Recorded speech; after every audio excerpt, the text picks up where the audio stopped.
Hello NIS student, कैसे हैं आप सब। तो आज का वीडियो हम जो है आपका ऑन डिमांड एग्जाम के लिए जो एनआईएस के स्टूडेंट हैं उनके लिए ये वीडियो जो है लेकर आए हैं। देखिए नॉर्मल इसे एनआईएस में स्ट्रीम 3 और 4 माना जाता है।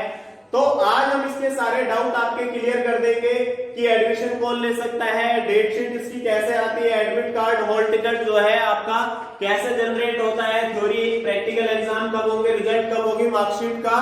तो सारा इश्यू जो है आप ऑन डिमांड एग्जाम का सारा कुछ आपको बताएंगे। इसमें बहुत ज्यादा कंफ्यूजन रहती है।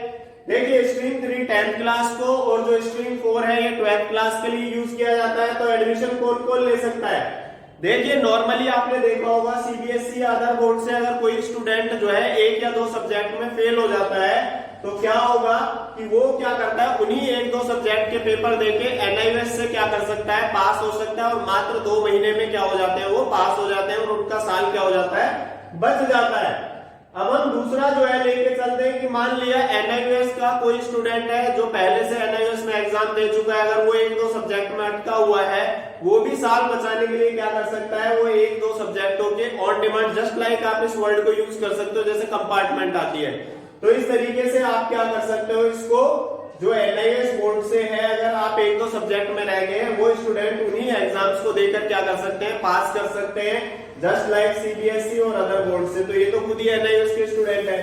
मार्क्स इंक्रीज, देखिए कई बच्चों का 45% या 48%, चाहे वो एनआईएस बोर्ड हो चाहे अदर बोर्ड हो, वहां से अगर उनकी परसेंटेज 50 होने में या 60 होने में कुछ कम पड़ रहा है तो वो क्या कर सकते हैं, मैक्सिमम 4 सब्जेक्ट चूज करके क्या कर सकते हैं, 2 3 4 जितने मर्जी चुनना चाहते हैं चुन सकते हैं और उसके बेस पर क्या कर सकते हैं, एग्जाम आपका दे सकते हैं और अपनी परसेंटेज को सुधार सकते हैं। और एक ये चौथा इशू और है, फिर मान लिया एक स्टूडेंट का एग्जाम पढ़ लेते हैं कि उसने लगभग बहुत टाइम पहले जो है अपना पास कर रखा है 12th, जैसे फिजिक्स, केमिस्ट्री, मैथ, हिंदी और इंग्लिश।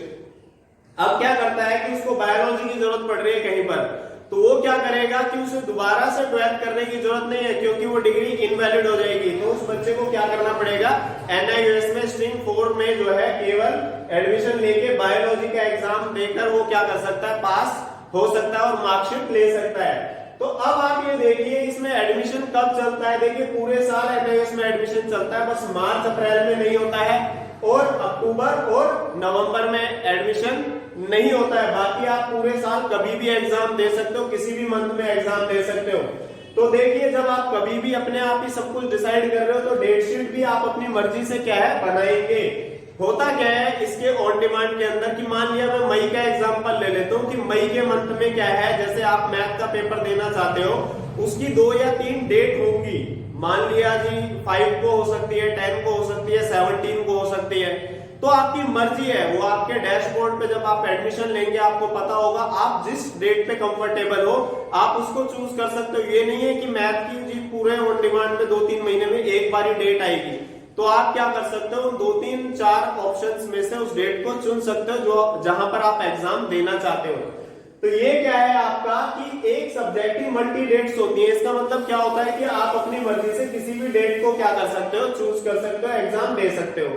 और ऐसे ही मल्टी सब्जेक्ट्स के बारे में बहुत सारे सब्जेक्ट होते हैं, उनकी भी बहुत सारी ऑप्शंस होती है, यानी कोई एक फिक्स डेट नहीं होती है। तो आपको अपनी डेट शीट खुद बनानी पड़ेगी, चाहे आप 10 डेज में एग्जाम दीजिए चाहे 20 डेज में दीजिए, वो आपके ऊपर डिपेंड करता है। अब क्या है इसके अंदर कि भाई एग्जाम जो है आपका एडमिट कार्ड और हॉल टिकट, एडमिट कार्ड और हॉल टिकट की बात करें तो ये एडमिशन के टाइम पर ही जनरेट हो जाता है क्योंकि लगभग 15 डेज या 1 मंथ के अंदर आपको एग्जाम देना होता है। तो उसी टाइम पर आपको आईडी कार्ड और जो हॉल टिकट है ये जनरेट हो जाते हैं। अब हम देखें आगे आपका कि एग्जाम्स जो होते हैं इसमें थ्योरी एग्जाम और प्रैक्टिकल एग्जाम होते कहां पर है। देखिए रीजनल सेंटर पे होते हैं या नोएडा हेडक्वार्टर होते हैं या जो केवीज होते हैं या जो आपके पास डैशबोर्ड पर लिस्ट सामने आएगी आप उसमें से कोई भी टाइम चुन सकते हैं। देखिए इसमें क्या होता है, थ्योरी एग्जाम पहले होते हैं तो अलग अलग आपकी डेट शीट नहीं आती क्योंकि डेट आपने खुद ने चुनी है।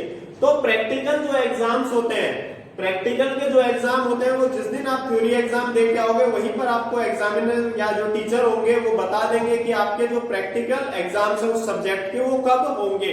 टीएम में आपको सबमिट नहीं करना होता है, तो आप अपना क्या कर सकते हो, प्रैक्टिकल एग्जाम भी वहीं पर होंगे और वो अपने आप आपको डेट बता देंगे। नॉर्मली उससे 1 या 2 दिन के अंदर जो है आपका वो हो जाता है। और देखिए प्रैक्टिकल सब्जेक्ट की अगर फाइल वगैरह या प्रैक्टिकल को समझने में कोई दिक्कत हो तो आपको इस चैनल पर सारी जो है आपको प्रैक्टिकल फाइल मिलेंगी, आप उसको डाउनलोड करके बनाकर वहां पर सबमिट कर सकते हैं। तो देखिए अब हम क्या करते हैं, आपका ये सब तो हो गया, इसके बाद रिजल्ट। तो रिजल्ट क्या है, आफ्टर 45 डेज रिजल्ट आपका 45 दिन के बाद क्या है आ जाता है, जब भी आप एग्जाम दे के आओगे। अब क्या है आपका लास्ट में इशू बचता है मार्कशीट। तो मार्कशीट आपको कहां से मिलेगी, जहां आपने एग्जाम दिया था, रीजनल सेंटर दिया तो वहां मिलेगी, हेडक्वार्टर तो हेडक्वार्टर और केंद्रीय विद्यालय में दी है या जिस जगह पे भी आपने एग्जाम दिया है वहीं से आपको मार्कशीट मिलने वाली है। केवल आपने आईडी कार्ड और आधार कार्ड लेके जाना है, आपको वहीं से क्या है मार्कशीट मिलेगी और आपका माइग्रेशन सर्टिफिकेट मिलेगा और क्या प्रोविजनल सर्टिफिकेट मिलेगा। तो सारे डॉक्यूमेंट आपको वहीं पर मिलेंगे। तो आपको हमारी मेहनत और हमारी जो इन्फॉर्मेशन है कैसी लगी, अगर आपको अच्छी लगी आप अपने फ्रेंड्स में वीडियो को शेयर कीजिए और लाइक कीजिए, जिससे उनकी भी समस्या जो है खत्म हो। तो ये वीडियो जो है आपके लिए बहुत ज्यादा इंफॉर्मेटिव है। अगर चैनल पे फर्स्ट टाइम है तो चैनल को सब्सक्राइब कीजिए। तो इस तरीके से अगर आपका कोई भी डाउट हो कमेंट बॉक्स में पूछिए और व्हाट्सएप पर भी आप पूछ सकते हैं। Thanks guys.